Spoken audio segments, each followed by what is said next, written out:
In the name of Almighty, the Merciful and the Beneficent, dear students, this is series number 4, lecture number 2.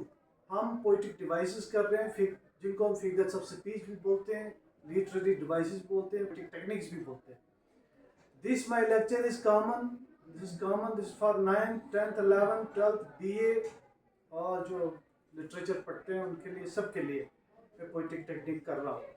और ये पूछा जा रहा है what is the poetic technique used in this lines, और ये 10th में भी है और 11th 12th में भी पूछा जा रहा है. बेशक थोड़े कम नंबर का पूछा जाता है मगर पूछा जाता है.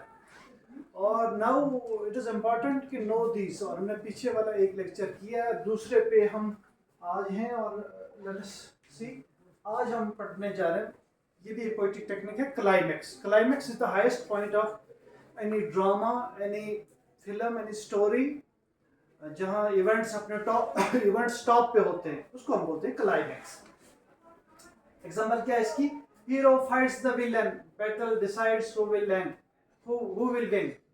एंटी क्लाइमैक्स अपोजिट होता है, क्लाइमैक्स ऊपर, एंटी क्लाइमैक्स डाउन. तो जब किसी ड्रामे में या किसी फिल्म में, किसी स्टोरी में, किसी भी राइटिंग में अपोजिट हो जाए, क्लाइमैक्स ना हो जाए बल्कि अपोजिट हो जाए, कोई सडन चेंज आ जाए, suppose hero dies in a drama, in a film, उसको हम बोलते हैं एंटी क्लाइमैक्स.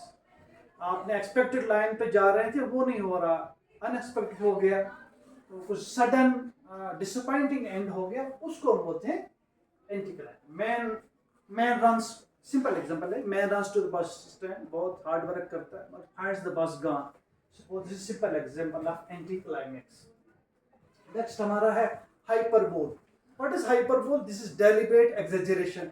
किसी चीज को बढ़ा चढ़ा के पेश करना, बड़ा ऐसी लैंग्वेज यूज करना कि किसी चीज को बढ़ाना. she wept tears of a river of tears.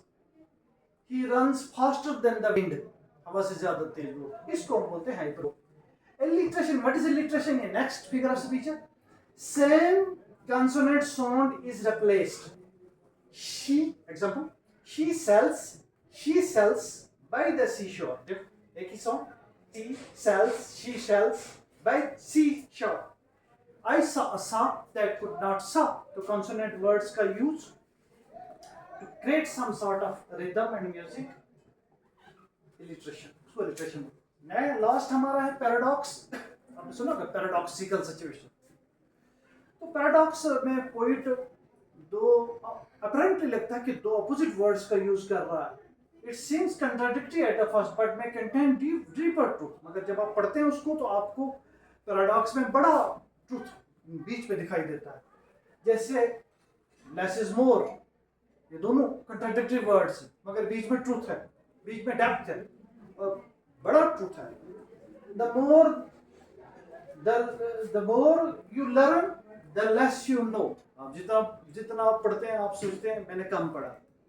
इसको हम बोलते हैं पैराडॉक्स. आज हमने मेन पोइटिक डिवाइसेस कर लिए, और इसमें भी जो लोग स्पेशलाइज स्टडी करना चाहते हैं लिटरेचर की, इंग्लिश लैंग्वेज की आगे, वो हाई लेवल पे होता है, थोड़ा सा आगे जाके होता है, तो वो लोग और ज़्यादा पोइटिक टेक्निक्स, स्टैक्टूड वगैरह वगैरह कर सकते हैं. मगर मैं जनरली कॉमन स्टूडेंट के लिए और इनके लिए जिनको मैंने मेंशन किया उनके लिए ये काफ़ी है, सफिशिएंट है. उनको आप रिपीट करें, देखें. आई होप आपको समझ आई होगी. Thank you very much.